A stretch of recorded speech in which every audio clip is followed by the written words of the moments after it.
Hello friends, कैसे हैं आप लोग? आई होप बहुत अच्छे होंगे। आज हम लोग देखने वाले उत्तर प्रदेश के प्रमुख मेले और उत्सव के बारे में, जहां से एग्जाम में बहुत ही ज़्यादा प्रश्न पूछे जाते हैं। तो बच्चों, क्लास में लास्ट तक बने रहिएगा, क्योंकि लास्ट तक सारे पॉइंट आप लोगों के लिए बहुत ही ज़्यादा महत्वपूर्ण है। और आज आपका पहला पॉइंट है नौचंदी मेला। नौचंदी मेला के बारे में आपको कौन सी बातें हैं जो जाननी है? नौचंदी मेला प्रतिवर्ष लगता है मेरठपुर महानगर में। कहाँ लगता है बच्चों? मेरठपुर में ये आयोजित किया जाता है। इस मेले में एक तरफ नौचंडी देवी का मंदिर है तथा दूसरी तरफ विश्व प्रसिद्ध संत सैयद सालार, जिन्हें बाले मियाँ भी कहा जाता है, उनकी दरगाह भी है। याद रखिएगा, इंपॉर्टेंट है। जिसके कारण इस मेले में हिंदू व मुस्लिम समान रूप से सौहार्दपूर्ण वातावरण में आनंद लेते हैं।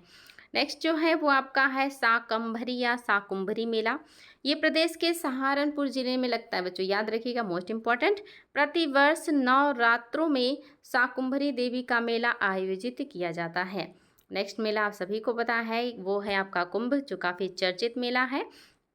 कुंभ मेला जो महाकुंभ है, ये आपका लगता है प्रत्येक 12 वर्ष पर इलाहाबाद में, यानी कि हर 12 वर्ष में इलाहाबाद में एक महाकुंभ लगता है।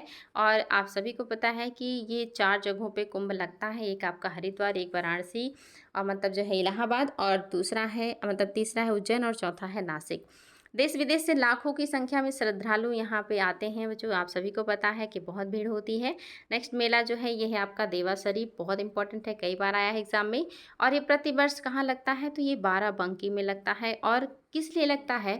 प्रसिद्ध सूफी संत वारिस अली शाह की दरगाह पर ये मेला लगता है। और यहाँ भी हिंदू और मुस्लिम दोनों लोग जो है अच्छे से मेले में भाग लेते हैं। नेक्स्ट जो मेला है ये भी इम्पोर्टेंट है, कई बार आया है। कैलाश मेला कहाँ लगता है? तो इस मेले का आयोजन प्रत्येक वर्ष कब होता है? तो सावन माह में तीसरे सोमवार को होता है। और ये आगरा जनपद का है। इंपॉर्टेंट है बच्चों, ध्यान दीजिएगा।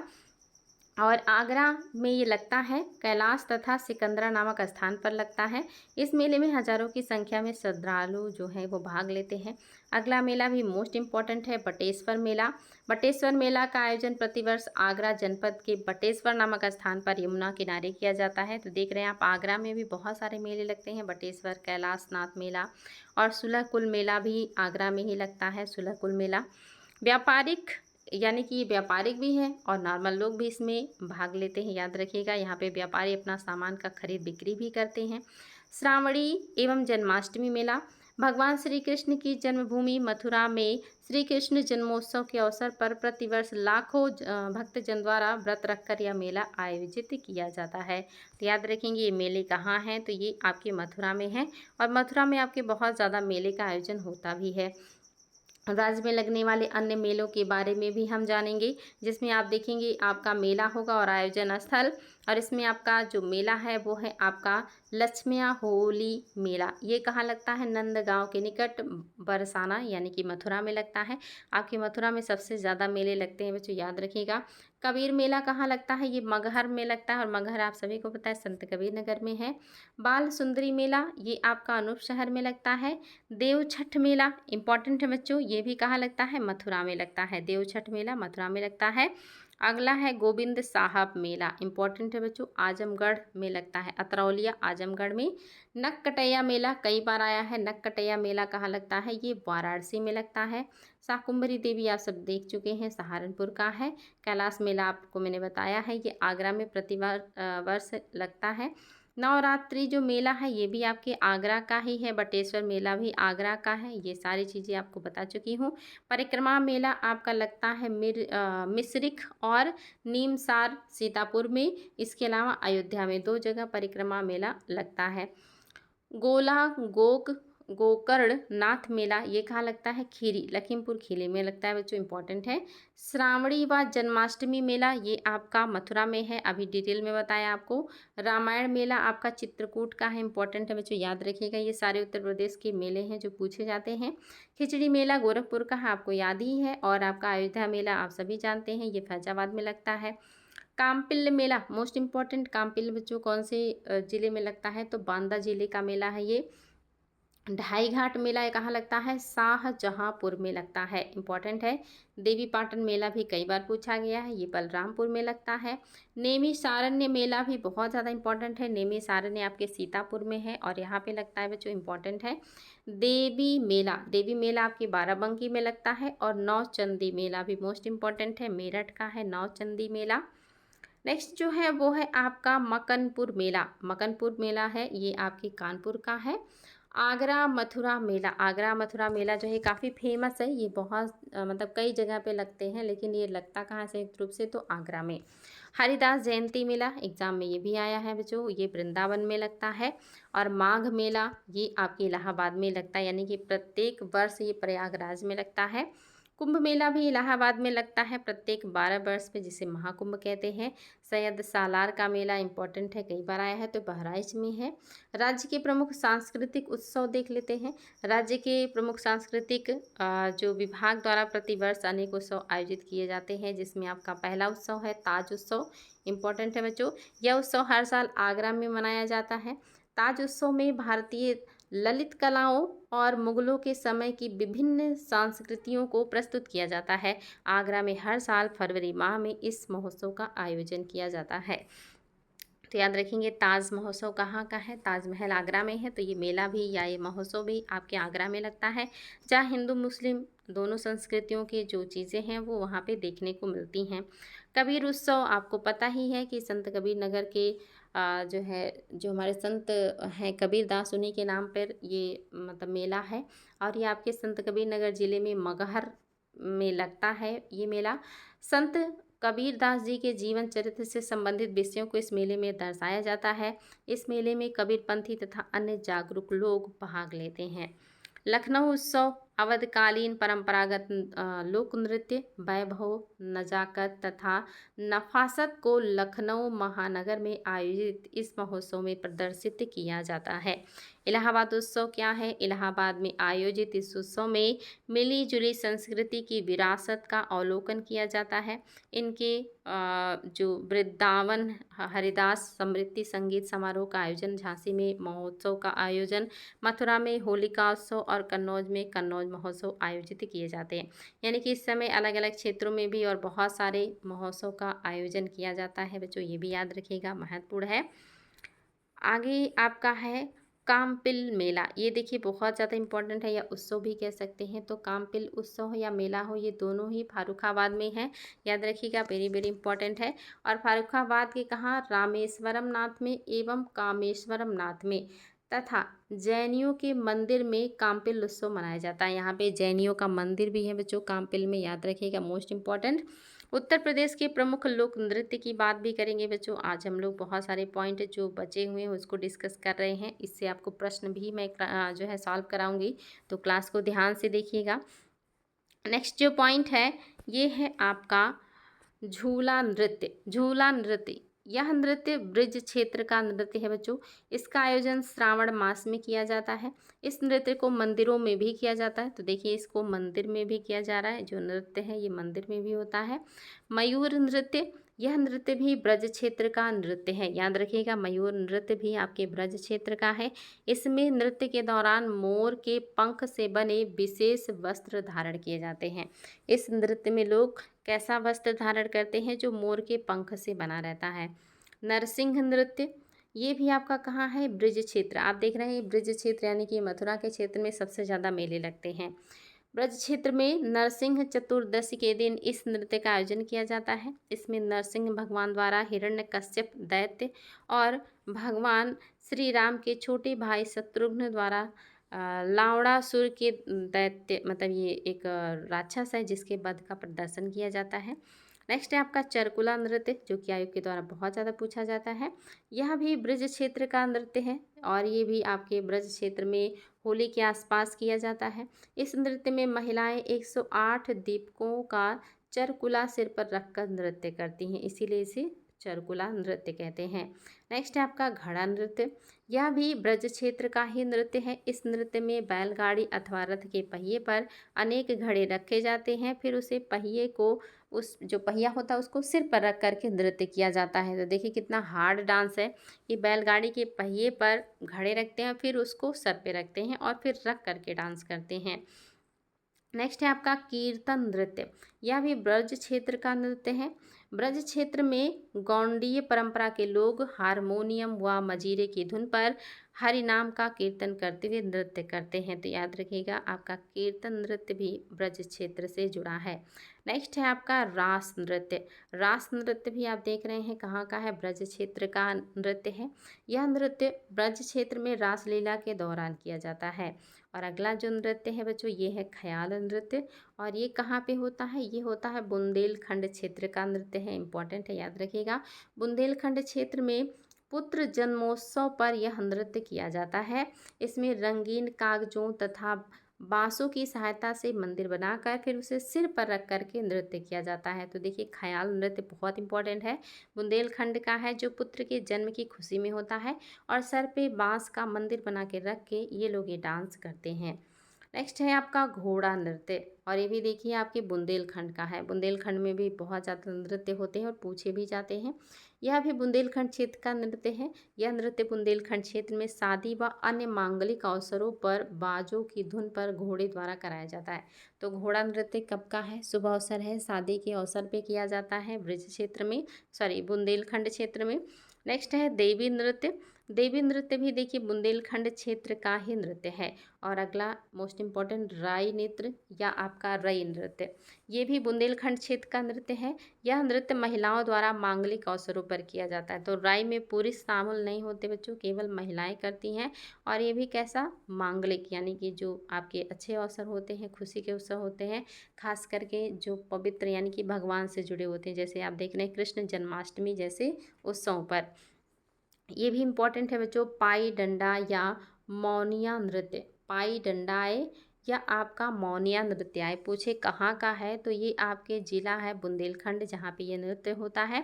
इसमें नर्तक पारंपरिक परिधान में माथे पर मोरपंख और पट्टी तथा पैरों में घुंघरू बांधकर एक दूसरे पर डंडे का प्रहार करते हुए नृत्य करते हैं। यानी कि यहाँ पे लोग डंडा से एक दूसरे के ऊपर प्रहार करते हैं, जैसे लोग युद्ध करते हैं, और इसी तरह से ये लोग नृत्य करते हैं। इस नृत्य को बुंदेलखंड का डांडिया भी कहा जाता है। याद रखेंगे जो आ सकता है कि आपके बुंदेलखंड का डांडिया कौन है, तो पाई डंडा या मौनिया नृत्य। कनारा नृत्य, यह भी देखिए बुंदेलखंड क्षेत्र का नृत्य है। यह नृत्य स्त्री पुरुष दोनों के द्वारा विवाह उत्सव के समय किया जाता है। याद रखेंगे कनारा। बरेदी या दीवारी नृत्य, ये क्या है, ये भी देखिए बुंदेलखंड क्षेत्र का नृत्य है। ब्रज की लठमार होली की तरह बुंदेलखंड में दीपावली के अवसर पर पूरी रात ढोल नगाड़े की धुन पर दीवारी गीत गायन करते हुए यादव यानी कि बरेदी समाज के लोग विशेष वेशभूषा में पैरों व कमर में घुंघरू बांध करके ये नृत्य करते हैं बच्चों, याद रखिएगा। और मजबूत लाठियों का एक दूसरे पर प्रहार करते हुए दीवारी नृत्य करते हैं। दीपावली के बाद भी यह नृत्य कई दिनों तक चलता है, यानी यहाँ से लाठियों के द्वारा एक दूसरे के ऊपर प्रहार करते हैं। देखिए कितने खतरनाक खतरनाक नृत्य आपके राज्य में होते हैं। और ये भी एग्जाम में जब पूछे जाते हैं तो हमें पता ही नहीं होता कि किस में लाठी का यूज़ होता है, किस में घड़े का यूज़ होता है, किस में मंदिर रख के डांस करते हैं, किस में पहिया रख के डांस करते हैं, या कहाँ का डांस में कौन सा परिधान पहना जाता है। ये सारी चीज़ें क्लियर होंगी आपको यहाँ से। देखिए कठ घोड़वा नृत्य, यह नृत्य उत्तर प्रदेश के पूर्वांचल में किया जाता है। इसमें एक नर्तक अन्य नर्तकों के घेरे के अंदर कृत्रिम घोड़ी पर बैठकर नृत्य करता, यानी कि बहुत सारे नर्तक उसको घेरे रहते हैं और बीच में वो एक घोड़े जैसी संरचना में अपने आप को जो है बैठा करके डांस करता है, घोड़े जैसी संरचना बना करके। इसी को कट घोड़वा नृत्य कहते हैं। नेक्स्ट है कहारौआ नृत्य।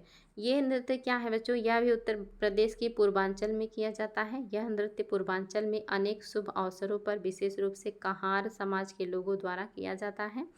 नक कटैया देखिए बहुत इंपॉर्टेंट है, नक कटैया जो आया सॉरी नकटौरा नृत्य।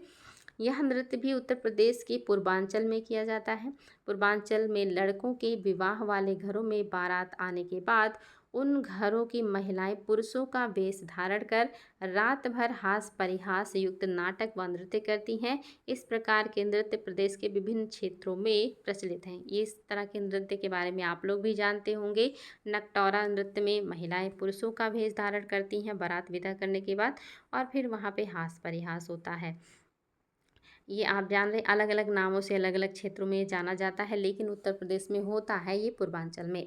नेक्स्ट है जोगनी नृत्य। जोगनी नृत्य क्या है? यह नृत्य उत्तर प्रदेश के अवध क्षेत्र में प्रचलित है। यह नृत्य विशेष करके रामनवमी के त्यौहार पर किया जाता है। इसमें साधु या कोई अन्य पुरुष महिला का रूप धारण करके नृत्य करते हैं। अगला जो नृत्य है वो है, देखिए, ढेढिया नृत्य। देखिए सब आपके उत्तर प्रदेश का है बच्चों, ढेढिया नृत्य। यह नृत्य भी अवध क्षेत्र का एक प्रसिद्ध लोक नृत्य है। यह नृत्य राम के लंका विजय के बाद वापस आने पर स्वागत के रूप में किया जाता है। इसमें छिद्रयुक्त मिट्टी के बर्तन में दीपक जलाकर उसे सिर पर रख करके नृत्य किया जाता है। जो आपका ढेढिया नृत्य है काफ़ी खूबसूरत है, जो कि जब मटकी में दिए रखेंगे तो उसकी रोशनी बाहर आती है और बहुत सुंदर लगता है। ये भी देखिए इम्पोर्टेंट एग्जाम में आया है। सैला या सैरा नृत्य, ये कहाँ का है? यह नृत्य सोनभद्र और मिर्ज़ापुर जिले में होता है। मोस्ट इम्पॉर्टेंट बच्चों, कौन करता है? आदिम समाज के युवकों के द्वारा किया जाता है। यानी कि जो जनजातियाँ होती हैं वे, उनके जो लड़के होते हैं यानी कि युवक जो होते हैं, युवा जो होते हैं वो करते हैं, जो कि खास अवसरों पर। इस नृत्य में पैरों में घुंघरू, कमर में मोरपंख व हाथ में डंडा लेकर नृत्य किया जाता है। कर्मा नृत्य भी आयोग ने कई बार पूछा है। यह नृत्य भी सोनभद्र और मिर्ज़ापुर जिले में खैरवार जनजाति के लोग करते हैं। याद रखिएगा बच्चों, कौन से जनजाति के लोग? खरवार। कहाँ करते हैं? मिर्ज़ापुर और सोनभद्र में। कब होता है? तो ये खरीफ की फसल बोने के बाद व होली के अवसर पर किया जाता है। यह नृत्य पुरुषार्थ व पर्यावरण के प्रति जुड़ाव का प्रतीक माना जाता है। ढरकहरी नृत्य। ढरकहरी नृत्य कहाँ का है? यह नृत्य भी सोनभद्र जिले में रहने वाली विभिन्न जनजाति के लोगों द्वारा किया जाता है। इसमें जानवरों के सींग लगे वाद्य यंत्र बजाकर नृत्य किया जाता है। अब हम बात करेंगे बहुउद्देशीय परियोजनाओं के बारे में। बच्चों ध्यान से देखिएगा, बहुउद्देशीय परियोजना क्या है? देश में उपलब्ध जल संसाधनों के वैज्ञानिक प्रबंधन, इष्टतम दोहन की दृष्टि से महत्वपूर्ण है। बहुउद्देशीय परियोजनाएं क्यों महत्वपूर्ण है? क्योंकि जो जल संसाधन है उसका कैसे प्रबंध हो, कैसे दोहन हो, इसी के लिए ज़रूरी है। इसी कारण स्वतंत्रता के पश्चात 1948 में देश में प्रथम बहुउद्देशीय परियोजना दामोदर घाटी परियोजना की आधारशिला रखी गई। पंडित जवाहरलाल नेहरू ने इसे आधुनिक भारत का मंदिर कहा। याद रखेंगे, पहले जो आपकी बहुउद्देशीय परियोजना है वो दामोदर घाटी है, और किसने कहा कि ये आधुनिक भारत के मंदिर हैं? तो जवाहरलाल नेहरू ने। कई उद्देश्यों को ध्यान में रखकर प्रारंभ की गई नदी घाटी परियोजनाओं को बहुउद्देशीय परियोजना कहा जाता है। परियोजना के माध्यम से सिंचाई, जल विद्युत, बाढ़ नियंत्रण, पेयजल आपूर्ति, मृदा संरक्षण इत्यादि अनेक उद्देश्यों को सम्मिलित रूप से जो है पूरा करने का प्रयास किया जाता है। उदाहरण के लिए कोसी परियोजना के माध्यम से बिहार का शोक मानी जाने वाली कोसी नदी की बाढ़ पर नियंत्रण करने का प्रयास किया गया है। साथ ही सिंचाई और विद्युत उत्पादन की मतलब जो है उत्पादन भी संभव हुआ। उत्तर प्रदेश की प्रमुख बहुउद्देशीय परियोजनाएं निम्नलिखित हैं बच्चों। कौन कौन सी हैं? पहला है रिहंद बांध परियोजना। यह उत्तर प्रदेश की सबसे बड़ी बहुउद्देशीय परियोजना है। इसके अंतर्गत सोन की सहायक नदी रिहंद नदी पर पिपरी गांव सोनभद्र में बांध बनाया गया है। बांध के पीछे निर्मित कृत्रिम झील गोविंद बल्लभ पंत सागर के नाम से जाना जाता है, और ये भारत की सबसे बड़ी कृत्रिम झील है। ये सारे पॉइंट याद रखेंगे बच्चों। इस परियोजना से 300 मेगावाट विद्युत का उत्पादन होता है, जिससे उत्तर प्रदेश के लगभग 20 जिलों तथा रेणुकूट स्थित हिंडाल्को, याद रखिएगा हिंडाल्को कौन सी जगह पे है? रेणुकूट में है। इसको विद्युत की आपूर्ति होती है, याद रखेंगे। नेक्स्ट है ओबरा जल विद्युत केंद्र। यह भी रिहंद नदी पर निर्मित दूसरी बहुउद्देशीय परियोजना है। आप देखिए, दो बहुउद्देशीय परियोजनाएं आपकी रिहंद नदी पर है। परियोजना के अंतर्गत 300 मेगावाट क्षमता की 6 विद्युत उत्पादक इकाइयां स्थापित हैं। नेक्स्ट है माता टीला विद्युत परियोजना। इंपॉर्टेंट है बच्चों, बहुत बार पूछा गया है, और आप याद रखिएगा रानी लक्ष्मीबाई परियोजना भी यहीं पर है। यह परियोजना झांसी जिले के निकट बेतवा नदी पर निर्मित है। यह मध्य प्रदेश और उत्तर प्रदेश की संयुक्त परियोजना है। ये क्वेश्चन भी आया है कि ये किसकी संयुक्त परियोजना है? एमपी और यूपी की। परियोजना से आपका 30,000 किलोवाट विद्युत का उत्पादन होता है। गंगा विद्युत विद्युत क्रम, गंगा विद्युत क्रम क्या है? तो हरिद्वार से लेकर अलीगढ़ तक ऊपरी गंगा नहर पर निर्मित कई लघु जल विद्युत परियोजनाओं के क्रम को गंगा विद्युत क्रम कहा जाता है। इसमें निम्नलिखित परियोजनाएं शामिल हैं, जैसे पहला है पथरी। पथरी जो परियोजना है, ये कहाँ है? सहारनपुर पे है, गंगा नदी पर। और ये 20 आप देख रहे हैं 20,04,000 किलोवाट का है। और मोहम्मदाबाद या मोहम्मदपुर, ये भी सहारनपुर में है और ये 9,300 किलोवाट का है। चितौरा मुजफ्फरनगर में है, 3,000 किलोवाट का। सलखा मुजफ्फरनगर में है, 4,000 किलोवाट का। धोला मेरठ में है, 27,000 किलोवाट का। पलरा बुलंदशहर में है, 6,000 किलोवाट का। सुमेरा अलीगढ़ में है, 3,000 किलोवाट का। ये गंगा क्रम है, यानी कि ये सारे गंगा नदी पे बने हैं। शारदा जल विद्युत परियोजना, यह परियोजना शारदा नहर पर स्थित है। 41,400 किलोवाट क्षमता का जल विद्युत गृह पीलीभीत जिले के बनवासा के निकट स्थापित है। इसे गंगा विद्युत क्रम से जोड़ दिया गया है। तो ये हैं बच्चों आपके, इससे कौन कौन से ज़िले प्रभावित होंगे? तो पीलीभीत को फ़ायदा होगा, बरेली, शाहजहाँपुर, हरदोई, खीरी, इन जिलों को विद्युत उपलब्ध कराएगा। बाण सागर नहर परियोजना, यह उत्तर प्रदेश, मध्य प्रदेश और बिहार की संयुक्त परियोजना है। ये देखिए बच्चों, इसमें 3 राज्य हैं, यूपी, एमपी और बिहार। बाण सागर नहर परियोजना, परियोजना के तहत शहडोल मध्य प्रदेश जिले के दियोलांद गांव के निकट बांध का निर्माण किया गया है। बांध से कल 171 किलोमीटर लंबी नहर बनाई गई है, जिससे उत्तर प्रदेश के मिर्ज़ापुर और प्रयागराज जिले में सिंचाई हेतु जल उपलब्ध सुनिश्चित होगा। तो ये थे बच्चों आज के महत्वपूर्ण पॉइंट, जिसमें आपने मेलों को देखा, कुछ बहुउद्देशीय परियोजनाओं को देखा, कुछ आप लोगों ने उत्सव भी देखे जो एग्ज़ाम में बार बार पूछे जाते हैं। क्लास कैसा लगा कमेंट बॉक्स में ज़रूर बताएं और इन सारे पॉइंट को अच्छे से पढ़ें, क्योंकि कूट में क्वेश्चन आएगा तो दिक्कत नहीं होगा अगर आप लोग डिटेल क्लास को अच्छे से देखते हैं। तो आज के लिए इतना ही। Thank you.